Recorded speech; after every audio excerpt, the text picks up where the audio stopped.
हमने क्या चीज़ करना है, ज़रा इस चीज़ को थोड़ा सा आगे लेकर चलना है।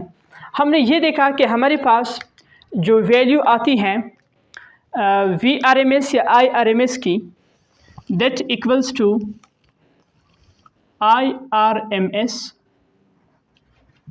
इक्वल्स टू, बस चलिए मैं डायरेक्ट लिखूँ 0.707 I0, या it is equal to I0 divided by √2।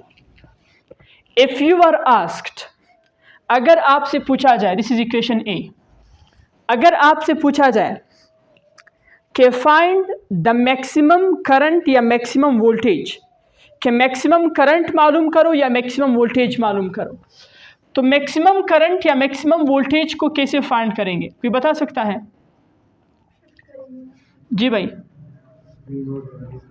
For example मैं आपसे पूछूं कि मैक्सिमम वोल्टेज मालूम करो, तो √2 किधर शिफ्ट करो, ये क्या हो जाएगा? √2 VRMS इक्वल्स टू V0। ये पॉइंट समझ आ रहा है कि नहीं आ रहा है? और अब जरा देखें, √2 equals to I think so 1.41 VRMS आता है, लेकिन इसको कंफर्म करें, मुझे भी कंफर्म नहीं है ये चीज़ कि √2 इतना होता है कि नहीं होता, लेकिन फिर भी मुझे थोड़ा थोड़ा कंफर्म है। V0 की वैल्यू क्या है? 1.41 VRMS। Now my question is, घरों में मैक्सिमम कितने वोल्टेज आते हैं, इसको जरा देखते हैं। फाइंड V मैक्सिमम, V0 मालूम करो, कहाँ पर? घर में, होम। आप तमाम स्टूडेंट्स जानते हैं हमारे घर में जो वोल्टेज आते हैं उसे क्या कहते हैं? VRMS। और वो कितने वोल्टेज होते हैं? 220 वोल्ट। हमारे घरों में जो उम्मूमन वोल्टेज होते हैं वो 220 होते हैं, जो VRMS है। लेकिन मैक्सिमम कितने वोल्टेज आते हैं उसको ज़रा देखते हैं, इधर वैल्यू पुट करते हैं। V0 equals to 1.41 multiply by VRMS कितना है? 220। मेरे ख्याल में मल्टीप्लाई करने से 311 आंसर आता है। मैक्सिमम वोल्टेज हमारे घरों में कितने आते हैं? 311 volt.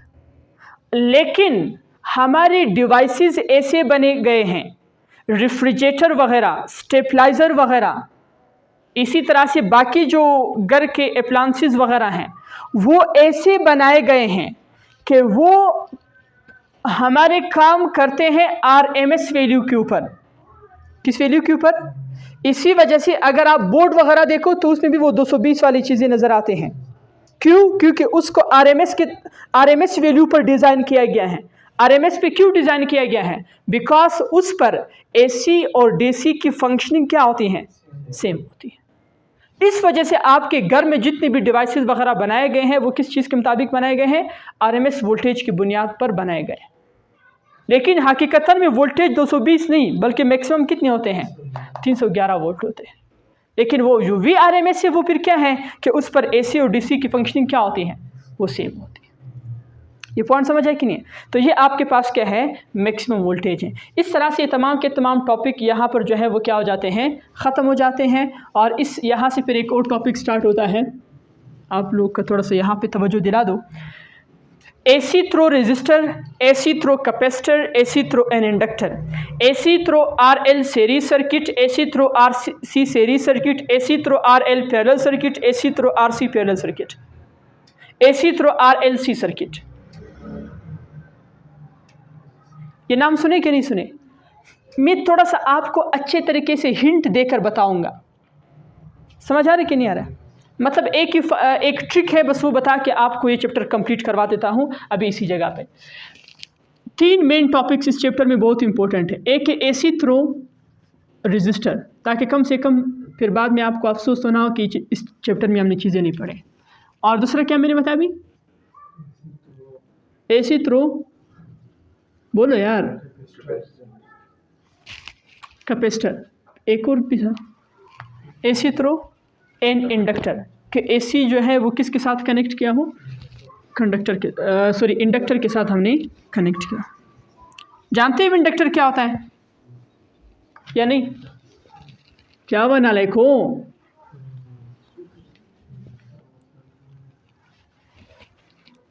AC through an inductor. और इन तमाम का ट्रिक सिर्फ इसी से भी आ जाएगा।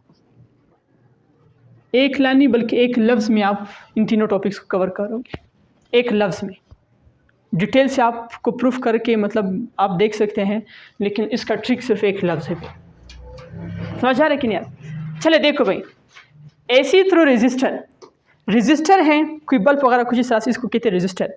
अगर आप उसके साथ AC कनेक्ट करते हैं तो फिर क्या होता है? वोल्टेज और करंट किस तरह से होते हैं? तो अगर आप लोग को याद हो, आप लोग जाके फिर इसको प्रूफ भी कर सकते हैं कि V equals to V0 sine omega t, ये वोल्टेज आता है, और करंट भी क्या आता है? I0 sine omega t। ये किस वक्त? जब आपके पास डिवाइस क्या हो? रजिस्टर हो, और लगाया क्या हो? AC। ये AC का सिंबल है, AC लगाया। अब इन दोनों का मकसद क्या है? इन दोनों से रिजल्ट क्या आता है कि वोल्टेज और करंट रजिस्टर में इन फेज होते हैं। वोल्टेज और करंट क्या होते हैं? In phase. In phase means दोनों स्टार्ट 0 से लेते हैं, दोनों मैक्सिमम 90 पे एक ही वक्त में होते हैं, दोनों मिनिमम जो है वो आपके पास 180 पे फिर से 0 हो जाते हैं, फिर नेगेटिव मैक्सिमम 270 पर होते हैं, और फिर 360 पे क्या हो जाते हैं? 0 हो जाते हैं। समझ आ रहे कि नहीं यार? इसका मतलब कि रजिस्टर में जो करंट और वोल्टेज है V और I हैं, ये क्या होते हैं? In phase. इनका डायग्राम इस तरह से बनता है, जिसको कहते हैं फेजर डायग्राम। थोड़ा सा नाम आपने सुना होगा, मैंने बताया भी है सेकेंड ईयर में। इसको क्या कहते हैं? Phasor diagram. इनका फेजर डायग्राम ऐसे बनता है कि भाई फॉर एग्जांपल, अगर हम टाइम के लिहाज से इस फॉर्मूले के मुताबिक वेरिएशन देख रहे हैं, अगर लेट से ये वोल्टेज है तो फिर करंट भी क्या होगा? इसी के हमरा होगा। सही है? डॉटेड को मैंने जो है वो करंट शो किया है, और दूसरे को जो है V शो किया। देखो एक ही वक्त में कहाँ से स्टार्ट ले रहे हैं? एक ही वक्त में क्या है? एक ही वक्त में क्या है? एक ही वक्त में क्या है? Negative maximum. फिर एक ही वक्त में दोबारा क्या होगा?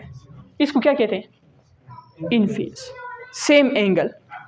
This diagram is called phasor diagram. Next one, ये टॉपिक खत्म हुआ। AC through capacitor. क्या चीज़? AC थ्रू कैपेसिटर क्या है? कि कोई कैपेसिटर है, ये उसका सिंबल है, उसके साथ क्या लगा है? AC। तो अब मसला पैदा हुआ, इसके वोल्टेज और करंट किस तरह से होंगे? आया वो इन फेज होंगे या आउट ऑफ फेज? तो उसको ज़रा देखते हैं। करंट का फार्मूला इसका ये आता है, I equals to I0 sine omega t plus π/2, जो हमने प्रूफ किया था थ्योरी में। और यहाँ से वोल्टेज क्या आते हैं? V0 साइन ओमेगा t आते हैं। यहाँ से क्या पता चला? इन फेज तो नहीं है। Well done. यहाँ से वेल डन, बिल्कुल सही कह रहे हो। V और I आपस में क्या है? Out of phase. देखो यहाँ से पता चल रहा है कि डिफरेंस किस चीज़ का आ रहा है? π/2। यानी उनमें कितने एंगल का फ़र्क है? π/2 का फ़र्क है, 90 डिग्री जिसे कहते हैं। अब सवाल ये है, जब आउट ऑफ फेज होगा तो एक चीज़ लीड करेगा और एक लेग करेगा। लीड जो आगे होता है, लेग जो उसके पीछे पीछे होता है। Leader, leg. यहाँ की बात नहीं हो रही, तो यहाँ पे किस चीज़ की बात हो रही? कैपेसिटर की बात हो रही। समझ आ रहा है कि नहीं आ रहा है? कौन लीड कर रहा है, कौन लेग कर रहा है? करंट लीड करेगा। बताओ यार। Current lead. देखो प्लस π/2 इसमें आया है, और वोल्टेज क्या करेंगे? लेग। और इसका फेजर डायग्राम कैसे बनेगा? देखो ज़रा, ये करंट है। ओ सॉरी, कौन सा करंट है? Current in AC। और ये क्या है? Voltage of AC। और इनके दरमियान फेज डिफरेंस कितना है? π/2 इधर लगाया है, विच इज़ 90 डिग्री। देखो π/2 डायग्राम से भी शो करके दिखाया। इतने आसान टॉपिक्स होते हैं जिसमें आप लोग इतनी उलझन का शिकार होते हैं। मज़ीद बड़ा ये है कि यहाँ पे हम इंट्रोड्यूस करवाते कैपेसिटिव रिएक्टेंस। क्या चीज़? Capacitive reactance. ये कोई अनोखी बात नहीं है। The resistance of capacitor in AC circuit, the resistance of capacitor in is known as capacitor. क्या कहा मैंने? Of capacitor. वेरी गुड बच्चों। In AC circuit is known as capacitive reactance. Capacitive reactance is denoted by X subscript C. Capacitive X for reactance. Reactance simple resistance को कहते हैं, लेकिन इसको ख़ास नाम इस वजह से देते हैं क्योंकि हम AC को यूज़ कर रहे हैं। DC अगर होगा तो रेजिस्टेंस, समझ आ रहे कि नहीं आ रहे? लेकिन अगर AC होगा तो फिर रिएक्टेंस। आगे बात समझ में? इसका एक फार्मूला है 1/2 पाई FC, ये आता है। यहाँ तक कोई मसला तो नहीं किसी को भाई? समझ आ रहे सबको? नहीं आ रहे? कौन सा? ये समझनी है? फार्मूला समझनी है? इस अभी तक समझाया नहीं बच्चे। तो मैं क्या कह रहा था, कैपेसिटिव रिएक्टेंस क्या है? कैपेसिटर के रेजिस्टेंस को एसी सर्किट में क्या नाम देते हैं? Capacitive reactance. बहुत ब्यूटीफुल चैप्टर है, बेइंतहा ज़्यादा इंटरेस्टिंग। मैं तो कहता हूँ पूरे किताब में इस जैसा इंटरेस्टिंग चैप्टर नहीं है, इतना इंटरेस्टिंग है। अच्छा, इस फार्मूले को ज़रा देखें। इस फार्मूले के मुताबिक capacitive reactance depends upon capacitance and frequency. किसकी फ्रीक्वेंसी? एसी सोर्स की फ्रीक्वेंसी जो आपने अप्लाई की है। एक चीज़ याद रखो, मैं आपको चैप्टर में बता भी चुका था, capacitor can pass what? AC और DC? Capacitor can pass AC या DC? AC. Capacitor can pass AC but can not pass. इसी वजह से तो वो किस चीज़ को स्टोर करता था? चार्जेस को स्टोर करता था। या देखिए नहीं, उस चीज़ का प्रूफ ज़रा देखो। ये देखो इधर, हम जानते हैं कि अगर हम बात करते हैं एसी की, तो एसी की जो फ्रीक्वेंसी है वो इन्फिनिटी होती है, ज़्यादा होती है। किससे? बोलो भाई, डीसी से। जो कितनी होती है डीसी की? 0। कोई फ्लक्चुएशन नहीं करता डीसी। ये होता है ना डायरेक्ट करंट है, जिसकी जो है वो आपके पास जिस तरह से हम कहते हैं कि AC changes the polarity, cycles complete करता है, ये कोई साइकिल माइकल कंप्लीट नहीं करता। तो इसी वजह से इसकी फ्रीक्वेंसी क्या है? 0। इसको देखते हुए हम कहते हैं कि यार एसी की फ्रीक्वेंसी तो क्या है? इन्फिनिटी। हमारे घरों में जो फ्रीक्वेंसी तकरीबन उमूमन 50 हर्ट्ज़ होती है। कितनी 50 हर्ट्ज़ का क्या मतलब है कि एक सेकंड में 50 साइकिल कंप्लीट होते हैं। कितने साइकिल? 50 साइकिल एक सेकंड में कंप्लीट। बहुत याद है। तो बार के हम ये कहना चाह रहे थे कि F is 0 for DC, F is infinity for what? For AC as compared to DC. So now put here. सबसे पहले AC के लिए करते हैं। इधर इन्फिनिटी लगाओ। 1/∞ किसके बराबर है? बोलो ना भाई। देखो 0 के साथ मल्टीप्लाई का आंसर 0 आएगा ना। 1/0 इक्वल्स टू 1/0 इक्वल्स टू। अच्छा, मैं क्या कह रहा हूँ आप लोग को समझ है? देखो अब चले पहले AC की बात करते हैं, फिर DC की तरफ आएंगे। गौर के साथ सुने। इन्फिनिटी लगाओ, F की जगह क्या लगाएंगे? ये सारे इन्फिनिटी हो जाएगा ना।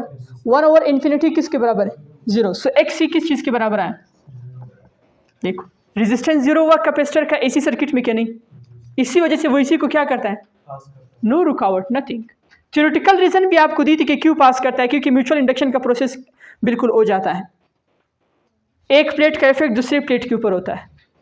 वो लाइंस वगैरह अप्रोच कर रहे थे, फ्लक्स वगैरह तब्दील हो रहा था, मैग्नेटिक, याद है सब कुछ क्या नहीं? थ्योरेटिकल रीजन भी दी थी आपको, लेकिन देखो मैथमेटिकली प्रूफ करवाया। अब जरा इसको देखो, डीसी के लिए F की जगह क्या लगाओ? सबके साथ मल्टीप्लाई करो 0। 1/0 किसके बराबर है? इन्फिनिटी। तो देखो XC किस चीज़ के बराबर है? इन्फिनिटी। क्या मतलब? मतलब ये है कि रेजिस्टेंस बहुत हाई है, इतना हाई है कि हम कहते हैं कि कैपेसिटर डीसी को ब्लॉक करेगा, पास नहीं करेगा। समझ आ रहा है कि नहीं? तो इसी वजह से आपके पास ये क्या होता है, कैन पास, और ये क्या होता है, can not pass. theoretical mathematical, this is the beauty of physics, theoretically mathematically conceptually हर तरीके से आपको समझ आए, यही तो फिजिक्स है। खबर और खबर है कि कौन दिजवान। चले नेक्स्ट ज़रा देखते हैं, AC through what, through an inductor. हम जानते हैं, क्या जानते हैं, सोलेनॉइड की तरह ना इंडक्टर। ये अब इसके करंट वगैरह और वोल्टेज का फार्मूला देखें, I equals to I naught sine omega t, V equals to V naught sine omega t plus 5/2। किसी भी फार्मूले को रटा लगाने की जरूरत नहीं है ना, फार्मूले रटा सीखे जाते, कंसेप्ट सीखे जाते हैं। यहां से बताओ वोल्टेज और करंट आउट ऑफ फेज है कि नहीं है, कितने एंगल से, दोबारा बताओ, वेल डन। सो V और I यहां पर भी क्या है, आउट ऑफ फेज। एक लीड कर रहा है और एक लेग कर रहा है, कौन लीड कर रहा है, वेल डन, शाबाश मेरा अच्छे स्टूडेंट्स। और करंट क्या कर रहा है, लेग कर रहा है। इसका खूबसूरत फेजर डायग्राम बनाते हैं, चलो इधर ही बना लेते, कोई इशू नहीं है। अब ज़रा देखें फेजर डायग्राम कैसे बनेगा, VL और ये क्या हुआ, IL, और ये आउट ऑफ फेज किस एंगल पे हुआ, 5/2। समझ है कि नहीं है? बिल्कुल जिस तरह से होता है कैपेसिटिव रिएक्टेंस, इसी तरह से होता है इंडक्टिव रिएक्टेंस। इस पे क्यों आप लोग वो कर रहे हैं, चलें, इंडक्टिव रिएक्टेंस। अब सुनिए इसको, inductive reactance is actually the resistance of inductor in AC circuit, और इसका formula XL equals to 2 π FL। What is L, well done, self inductance जिसे कहा जाता है। क्यों मसला तो नहीं इसमें, कोई इशू भी तो नहीं है। सो XL इक्वल्स टू 2 π FL। अब इस फार्मूले के मुताबिक फिर दो काम हो गए कि हम देखते हैं ज़रा कि इंडक्टर AC को पास करता है या DC को, या दोनों को पास करता है। इसको ज़रा चेक करते हैं। AC के लिए फ्रीक्वेंसी क्या होगी, हाई होगी, इन्फिनिटी, और DC के लिए 0।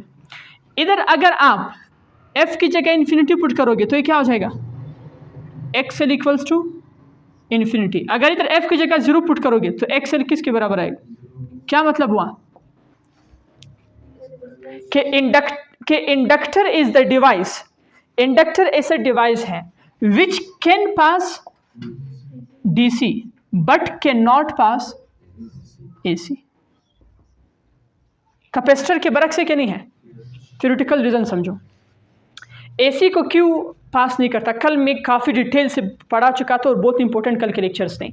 मैंने ये कहा था कि इंडक्टर के साथ जब आप AC को कनेक्ट करते हैं तो चूंकि आप जानते हैं कि करंट के ओरिजिनल जो करंट है वो जिस डायरेक्शन में होता है, उस ओरिजिनल करंट के अपोजिट एक और करंट पैदा होता है जिसे कहते हैं इंड्यूस्ड करंट, वो उसको अपोज करता है। जितना ये बड़ा होगा उतना वो क्या करेगा, अपोज करेगा। इसी वजह से इंडक्टर AC को पास नहीं कर सकता। क्यों, क्योंकि उसमें अपोजिट करंट पैदा होता है जिसको क्या कहते हैं, इंड्यूस्ड करंट कहते हैं।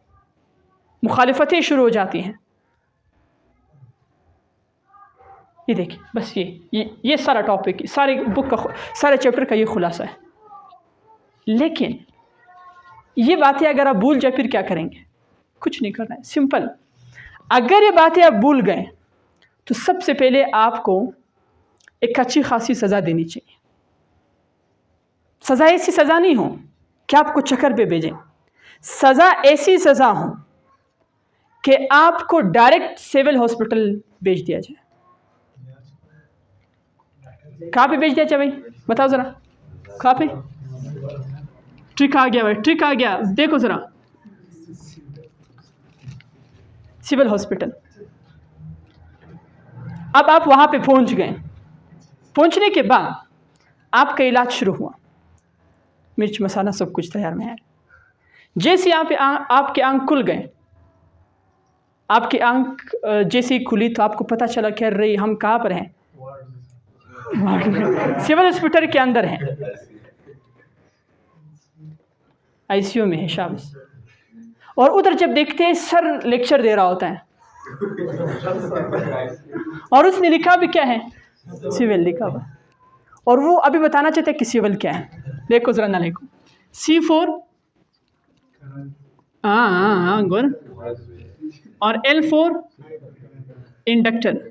अब देखो रटा कोई नहीं लगाना है, यहाँ पर I पहले आया है कि नहीं कैपेसिटर के लिए, बोलो यार, तो I क्या कर रहा है, लीड कर रहा है, और V देखो बाद में आया कि नहीं है, तो देखो कैपेसिटर के लिए V क्या कर रहा है, लीड कर रहा है।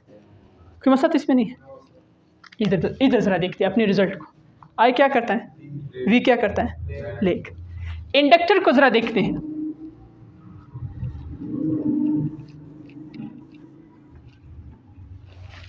अब लफ्ज़ को पढ़ेंगे तो ऐसे ही पढ़ा था ना हमने लफ्ज़, तो यहाँ से स्टार्ट लेते हैं।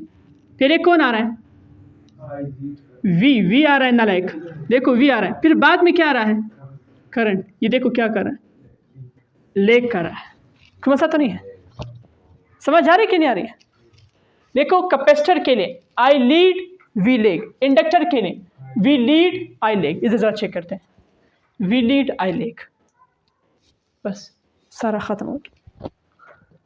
क्या है अभी इस टॉपिक को देखो, इस तमाम का फिर खुलासा इस चीज़ में है, और पूरा चैप्टर इसी पर ख़त्म हो गया। And that's how chapter number 5 भी आपको ख़त्म करवा दे। कोई इशू तो नहीं भाई? चलिए एंजॉय करें भाई। ट्रिक्स तो मैंने बहुत ज़्यादा बताए हैं, अब ये तो आप लोगों के ऊपर डिपेंड करता है कि माशाल्लाह कितना इससे फ़ायदा